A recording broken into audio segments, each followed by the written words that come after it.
mencionado todo el tema de los derechos humanos y derechos del niño, ahora es hora de ver cómo se bajan a tierra y se aplican institucionalmente. Vamos a verlo desde lo que son las relaciones del ciudadano con la ciudad, lo urbano. Luego en la próxima clase la ciudadanía con el ambiente. En otra clase la ciudadanía en base a la educación sexual. Y lo último sobre el maltrato infantil. Si mi voz se escucha un poco cansada o lenta es porque bueno, es parte de que todavía me estoy recuperando de la enfermedad que he tenido. Entonces sepan disculpar. Bueno, vamos a hablar entonces de ciudadanía y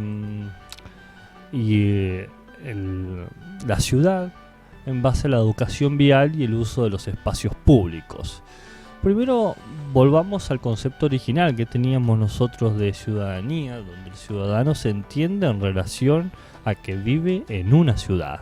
Bien, entonces ciudadanía es un estatus que proviene de aquel que vive en la ciudad y se le confieren por vivir en esta comunidad derechos y deberes. Es decir, estamos localizados en un territorio, bien, que genera una continuidad física, porque la ciudad genera continuidades. Por ejemplo, siempre los supermercados están en un lugar, la zona industrial está en un lugar, la zona comercial está en otro lugar, etcétera. Bien, y todas estas relaciones que se establecen en la ciudad genera una cierta imagen de homogeneidad, pero en realidad sabemos que la sociedad urbana es heterogénea, es muy diversa. En otras palabras, la ciudad genera cohesión porque crea condiciones de igualdad políticas jurídicas. Todos podemos caminar por las mismas calles, todos podemos caminar por las mismas veredas, bien, todos tenemos acceso a los servicios urbanos, bien, para poder desarrollar nuestra ciudadanía. Ahora podemos decir que la ciudad tiene espacios públicos como la vereda, el parque, la calle, las esquinas, bien, que tienen tres funciones: una función política, una función distributiva y una función interactiva. La función política es que estos espacios públicos permiten las manifestaciones cívicas, la expresión de la civilidad, por ejemplo, marchas, reuniones, ¿no? Es decir, los distintos grupos sociales se presentan, mientras que la función distributiva es que de alguna manera genera centros que están conectados y que permiten desplazarse. Entonces vos tenés una plaza que es un centro de recreación y esparcimiento. Entonces ahí se junta la gente, ¿no? Por ejemplo, acá detrás de la estación de colectivos está una plaza que tiene una pista para correr, una pista tipo de atletismo y unos espacios de ejercicio que ahora por la cuarentena no se pueden usar, pero la idea es que justamente fomenten la salud pública.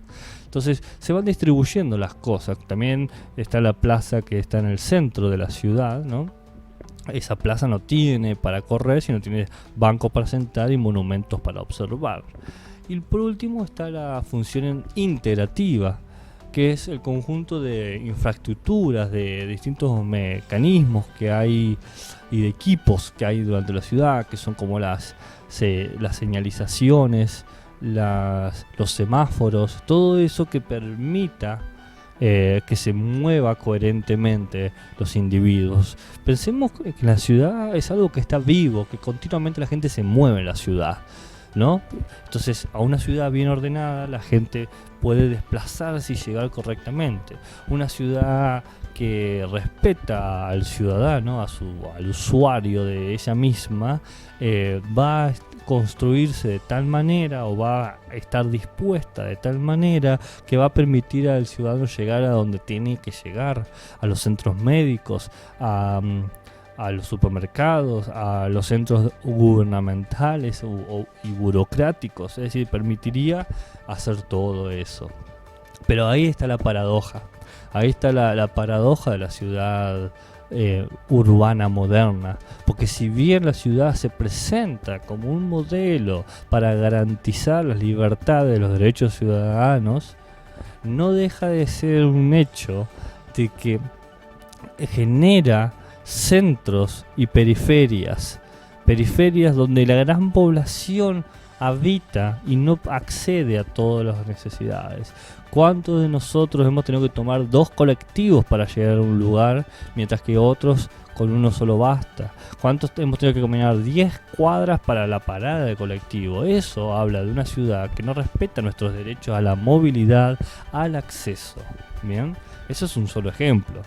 Hay miles más. Todas las veces que ustedes se han quejado de una ciudad que no está bien organizada, se están quejando de una ciudad que es injusta cívicamente. Porque claramente hay gente que se siente beneficiada por esas cosas. ¿Bien? Entonces la paradoja urbana es que debería ser un espacio de libertades, pero es un espacio de desigualdades. ¿Bien? Entonces, en esta situación aparece un movimiento, un proyecto pedagógico que abierto en 2011, organizado por la Ergosfera y que es una red mundial de arquitectos, bien, que proponen los derechos universales urbanos. Son 15 derechos que proponen. Básicamente la idea es que para que toda ciudad realmente defienda las libertades y los derechos de los ciudadanos, debería cumplir estos derechos, estos 15 derechos. Así que bueno, vamos a hablarlo uno por uno, no son muchos. Primero, derecho al lugar.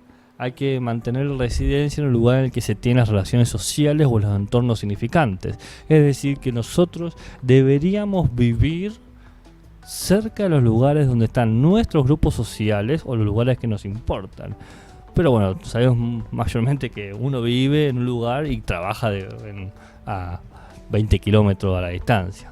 Segundo derecho al espacio público y de la monumentalidad, que es la creación de espacios visibles, representativos que permitan el reconocimiento y la constitución de una identidad urbana, es decir, lugares con monumentos que nos den a nosotros la creación de una identidad con ese lugar, que nos reconozcamos en ese lugar. Ok, sí, la creación que haya monumentos de próceres es importante, pero no todos los próceres nos representan. Es necesario que haya otro tipo de monumentos que nos representen a la diversidad de la población. Derecho a la belleza, el tercero, que es a la infraestructura de servicios que deben tener una dimensión estética como prueba de calidad urbana. ¿Cuántos hemos visto los edificios marrones apagados de construcciones clásicas que no agradan visualmente? Uno debe sentir aprecio estético al lugar donde vive. 4. Derecho a la movilidad y accesibilidad. La organización interna del espacio urbano debe facilitar la cohesión sociocultural de las comunidades, barriales, grupos de edad, étnicas. Bueno, acá estaba el ejemplo que yo estaba dando sobre los colectivos. Fíjense, la movilidad y accesibilidad. No todos los barrios están atravesados por las redes de colectivos. Ni todos los grupos de edad, ni todas las clases sociales pueden moverse con la misma facilidad. ¿Cuántas veces uno ha quedado imposibilitado de ir a un lugar porque a esa hora no pasaba el colectivo? A mí me ha pasado, así que esta cuestión de no poder hacerlo, no porque no quisiera, sino porque la ciudad me clausuraba o me imposibilitaba esa realización. Después está el derecho a la centralidad como quinto derecho, que es el derecho a moverse con facilidad por la ciudad metropolitana, que deben utilizarse, no reservarse a los que disponen de vehículo privado. Básicamente se está diciendo que haya de distintos centros, no un solo centro, ¿no? Acá pasa algo curioso en Villa Krause, en Rawson, que hay como otro centro, un segundo centro por así decirlo, no tan grande como el centro principal que está en Capital, pero sí se muestra eso. Bueno, quizás exportar ese modelo a todos y cada uno de los departamentos. Sexto, derecho a la valoración. Todas las áreas de la ciudad metropolitana deben poseer lugares con valor de centralidad. Bueno, acá está un poco lo que había mencionado hace un ratito. Si vos dividís una ciudad en áreas, esas áreas deben tener valor central. 7. Derecho a la ciudad ciudadana. Se deben desarrollar políticas ciudadanas en los márgenes, legalizar y equipar los asentamientos, introducir en ellos la calidad urbana y la mixtura social, promover formas originales de participación ciudadana que se adapten a las características de las poblaciones especialmente vulnerables. Básicamente, se deben crear políticas de la ciudad para que todos los lugares tengan sus equipamientos necesarios para poder desarrollarse correctamente. Un equipamiento puede ser el tendido eléctrico. En cuántos lugares no hay electricidad o agua potable, o en cuántos lugares no hay cloacas que se manejan todavía con pozos ciegos. Derecho a la ciudad metropolitana. 8, ¿no? Los ciudadanos tienen derecho, por razones de participación y de eficacia en la gestión pública, a un gobierno de proximidad. Bueno, esto sí que nos sucede. ¿Cuánto de nosotros sentimos que el gobierno se preocupa por nuestra calidad de vida? Básicamente se está hablando de eso. 9. Derecho al acceso y uso de tecnología.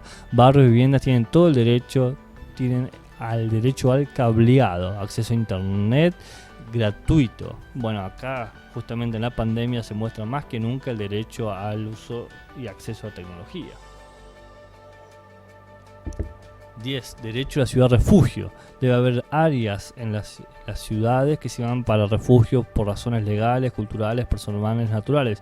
Acá sabemos que tenemos los terremotos, necesitamos áreas ya designadas para eso, ¿bien? Pero también para mitines o para con condiciones conflictivas social debe haber zonas de refugio y zonas seguras. 11. Derecho a la justicia y seguridad local. Se requieren espacios públicos protegidos y animados. Es decir, no hay que tener miedo de cruzar por tal o cual calle. 12. Derecho al empleo ciudadano. Se debe garantizar un rol social que proporcione ingresos remunerados al conjunto de la población. Cada ciudadano debe tener un trabajo, básicamente. Una ciudad que no produce trabajo para todos sus ciudadanos no es una ciudad justa. Derecho al medio ambiente, como el 13º ítem.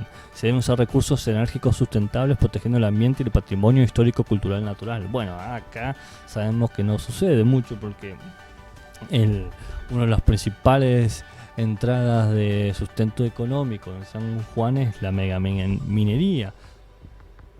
Pero se deja de lado otros recursos como es la energía eólica o la energía solar, ambos recursos que aquí hay mucho. 14. Derecho a la expresión afectiva. No hay modelo de vida que tenga más derecho de protección de otro. Y si vos sos homosexual y querés andar de la mano de tu pareja, tenés todo el derecho de hacerlo sin necesidad de que te ataquen por eso. Acá en San Juan, como tradicionalmente es heteropatriarcal, machista, cualquier visión que vaya en contra del modelo canónico de pareja y de familia, si no se lo ataca, se lo mira con recelo y se lo juzga. Y por último, derecho a la igualdad jurídica. Todos los que viven en la ciudad tienen que ser iguales en derechos y deberes. Bueno, esos son los 15 derechos, ¿no? El derecho al lugar, a la belleza, a la centralidad, a la valoración, al empleo, al refugio, al medio ambiente, al monumento, a la accesibilidad, a la ciudad ciudadana, a la ciudad metropolitana, al acceso y el uso de tecnología, a la justicia local y la expresión afectiva. Todo eso es para garantizar la igualdad jurídica. Nosotros, a la hora de enseñar, formamos a nuestros estudiantes para que respeten esto, pero claramente uno de los elementos que quizás tengamos que detenernos más como docentes de ética y ciudadanía de nivel primario, es la educación vial. Es la parte de aprender a moverse en la ciudad, poder desplazarse en la ciudad. En la educación vial hay que saber que hay dos factores que están entrando en juego. Uno, el Estado, que tiene la obligación de mejorar todos los caminos, de mantener las señalizaciones, de tener controles, de sancionar a los infractores, etcétera. Esa es la labor del Estado. Pero nosotros como ciudadanos, y nosotros que vamos a formar a futuros ciudadanos, tenemos que ocuparnos también de ese otro factor. Porque el ciudadano es aquel que actúa en la ciudad, es aquel que va moviéndose. Muy bien. Entonces, es importante que se aprendan las normas del tránsito, ¿no? Las cuestiones de la movilidad, del fenómeno de circulación, de qué diferencia hay entre el desplazamiento humano y el desplazamiento vehicular, ¿no? De hecho, se parte de una idea de que todos los individuos, peatones, pasajeros o conductores, somos transeúntes de la ciudad, nos movemos por la ciudad, ¿bien? Entonces, como ciudadanos transitamos continuamente y tomamos decisiones, y esas decisiones terminan impactando cuando lo hacemos en espacios públicos, en la vida personal y en la vida social, ¿bien? Entonces, hay que respetar las normas viales porque es parte de nuestro ejercicio cívico, es parte de cómo contribuimos, colaboramos y tomamos responsabilidades de nuestro papel en la ciudad, Entonces, hay que detenerse a eso. Bueno, empecemos con unas nociones básicas sobre la educación vial. El tránsito es todo sistema de flujos, ¿no? Permanente movimiento con señales materiales normativas que van regulando ese flujo, ¿no? Puede ser la avenida, por la calle, por la vereda, policías de tránsito, semáforos, señalizaciones, etcétera. La vía pública, ¿no? Supone todo un lugar para poder generar ese flujo, ¿no? La vía pública es por donde se da el tránsito. Bien, y todo esto posiciona a los ciudadanos y los ambientes en una situación de interdependencia. Entonces la educación vial está preparando al ciudadano para circular por la vía pública con conciencia de sus derechos y responsabilidades de movimiento.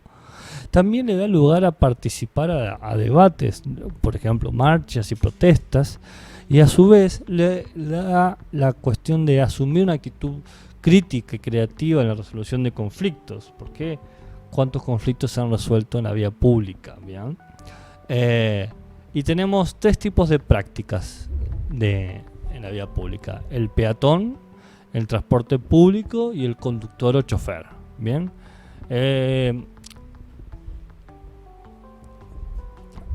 Claramente antes los automóviles no existen desde siempre, ¿bien? Entonces las calles eran para los que caminaban a pie, ¿no? El peatón proviene del latín pied, que es pie, el uso del pie, ¿no? Los que caminan. Pero en la Carta de Atenas de 1933 y con la creación de la idea de una ciudad urbana más metropolitana, se estableció que el borde del camino iba a ser el lugar del peatón, es decir, la vereda. Es decir, que las veredas existen desde 1933, no de antes, oh sorpresa. ¿Por qué? Porque ya existían los automóviles en 1933, entonces se da un espacio para el desplazamiento de vehículos grandes y un espacio para el desplazamiento de los peatones, es decir, para evitar los riesgos y que se garantice una más rápida circulación. El transporte público, bien, que puede ser autobuses, taxis, trolebuses, tranvías, trenes, ferrocarriles, ferries, teleféricos, telecabinas, globos eléctricos, metros y aviones, es aquel medio de movilidad que lleva a un grupo de individuos. Bien, los primeros transportes públicos eran tranvías a caballo, es decir, un vagón donde se sumaba la gente y era tirado por caballo, de 1850. En Argentina, en Buenos Aires, en 1880 se inauguraron las primeras legislaciones viales sobre las rutas urbanas de uso público, donde se estableció que estos transportes públicos tenían rutas específicas. Bien, antes era como que la gente pagaba y decía lléveme a tal lado, como pseudo taxis, por así decirlo. Y por último están los conductores y choferes. El conductor es toda persona capacitada para conducir el mecanismo de dirección o de mando de un vehículo de motor. Bien, sí, entonces vos tenés el desarrollo, has aprendido a manejar cierto vehículo, cierta dirección de mando de un vehículo motor y transportas personas, mercancías o animales, ¿no? Y acá aparece la palabra del chofer, que parece que proviene del francés simonónico chauffeur, bien, que significa calentador, que era el trabajo de los fogoneros de las primeras locomotoras. El conductor no es un peatón a cargo de un vehículo, sino que es un individuo que tiene responsabilidades y deberes específicos que son respetar las normas de tránsito. Entonces tenemos distintas formas de circular particular: el peatón de 1933, el usuario de elementos de transporte público de 1850 por lo menos, y el conductor y el transportista que existen los automóviles y los carros tirados a caballo, es decir, básicamente hace más de 1000 años, y que todos estos están organizados y normados por normas viales que fijan la movilidad de los vehículos. Así que bueno, vamos a estudiar ahora las señales de vialidad. Todas las señales de vialidad son prescriptivas y establecen qué se puede hacer y qué no se puede hacer. Ahora, estas señales en realidad quizás me confundí a decirles prescriptivas porque no son todas prescriptivas. Tenemos en realidad 4 tipos de señales viales: prescriptivas e imperativas, preventivas, informativas y transitivas. Así que vamos a hablar una por una. Bien. Las prescriptivas e imperativas mayormente son rojas y con el mensaje o símbolo en color negro. Bien. El fin de una señal prescriptiva justamente es prescribir, establecer, normar, y funciona de manera imperativa. Hay 3 estilos: de prohibición, de restricción y de prioridad. Las señales prescriptivas de prohibición dicen que hay cierta acción que no puede hacerse. Las que restringen lo que hacen es limitar la velocidad, el peso y el tamaño, ¿no? O el uso de estacionamiento o de carriles. Y el de prioridad, en vez de limitar, dicen solamente pueden pasar primero, pueden pasar este tipo de vehículos o este tipo de movimientos. ¿Bien? Entonces ustedes van a ver que hay muchísimas señales prescriptivas y quizás son las más que conocen, las más fáciles de identificar. Por ejemplo, no avanzar. Hay un círculo rojo que tacha una flecha hacia adelante, ¿no? O se prohíbe girar a la izquierda o girar a la derecha, ¿bien? O prohíbe adelantar a un auto, o sea, círculo rojo que tacha un auto al lado del otro. O prohibido estacionar, una E tachada. En las prescriptivas vos podés encontrar, por ejemplo, límites de velocidad: 90 kilómetros, 100 kilómetros, 70 kilómetros, ¿bien? O se establece el sentido de circulación, único sentido, una sola flecha hacia adelante, o una bicicleta es una bicisenda, ¿bien? Entonces tenemos todas esas tipos de señales. Y de prioridad podemos poner, por ejemplo, la imagen de un camión y te aparece 3 metros, ¿no? Entonces te puedo decir, hasta esta altura o hasta este ancho se puede pasar por este puente, por ejemplo. Esas son las imperativas, prescriptivas. Luego están las preventivas. Mayormente son letreros amarillos con bordes rojos o con letras y símbolos negros. Tienen forma de diamantes, mientras que las imperativas mayormente son circulares, las preventivas mayormente tienen forma de diamante. Y la función de estas señales es advertir al usuario de la existencia de que hay un peligro o algo o una modificación en el camino. Entonces, las prevenciones pueden ser de carácter de peligro o física. Peligro es que, bueno, hay que tener cierta precaución sobre el lugar por X motivo. O físicas refiere a ciertas características de la ruta. Entonces, señales preventivas, ustedes probablemente han visto el triángulo con un tren de un cruce ferroviario, o el triángulo con un peatón que es de un cruce peatonal, o el triángulo con una flecha que hace varias curvas, que es como un camino sinuoso, ¿bien?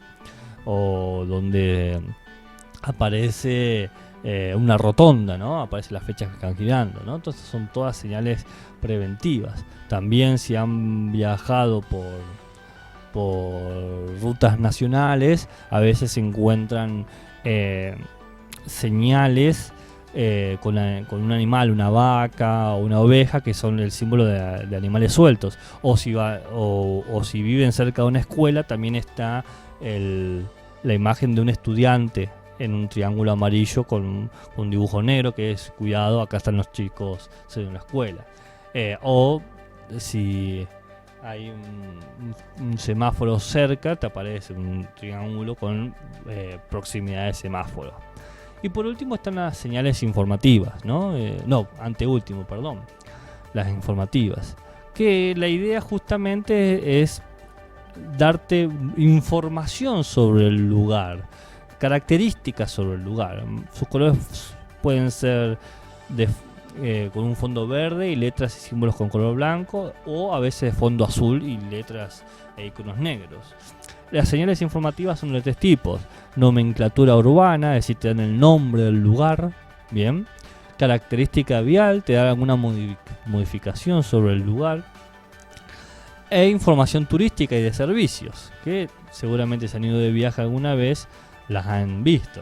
Tenemos, por ejemplo, señales informativas en la altura de la calle, San Martín al 100. O tenemos, si vas por la circunvalación, encuentran unos carteles que te dicen hacia qué lado están las próximas salidas, ¿no? Salidas a Santa Lucía, salida a Caucete. Después hay otros tipos de señales informativas, por ejemplo, estacionamiento permitido, ¿no? Hay lugares donde se permite estacionamiento, o que hay un puesto sanitario, ¿no? O un balneario, si alguna vez he ido a un balneario, o un bar. ¿Qué otro elemento? Del aeropuerto, de correo, zona de taxis, zona de policías, terminal de colectivos, parada de colectivos. Todas esas son señales que te informan cosas que pasan en ese lugar. Y ahora sí, por último, están las señales transitorias. Son simples señales que advierten acerca de un cambio que está sucediendo en ese momento. Bien, mayormente alertan al peatón de que hay gente trabajando o manteniendo el lugar. Por eso lo podemos encontrar en conos o vallas de color naranja con imágenes en negro. Las señales transitorias son de un solo tipo, son de advertencia. Son señales que avisan acerca de la ejecución de trabajo de construcción y mantenimiento de las vías. Entonces tenés, por ejemplo, desvío, tenés las vallas esas rojas o los conos rojos, ¿bien?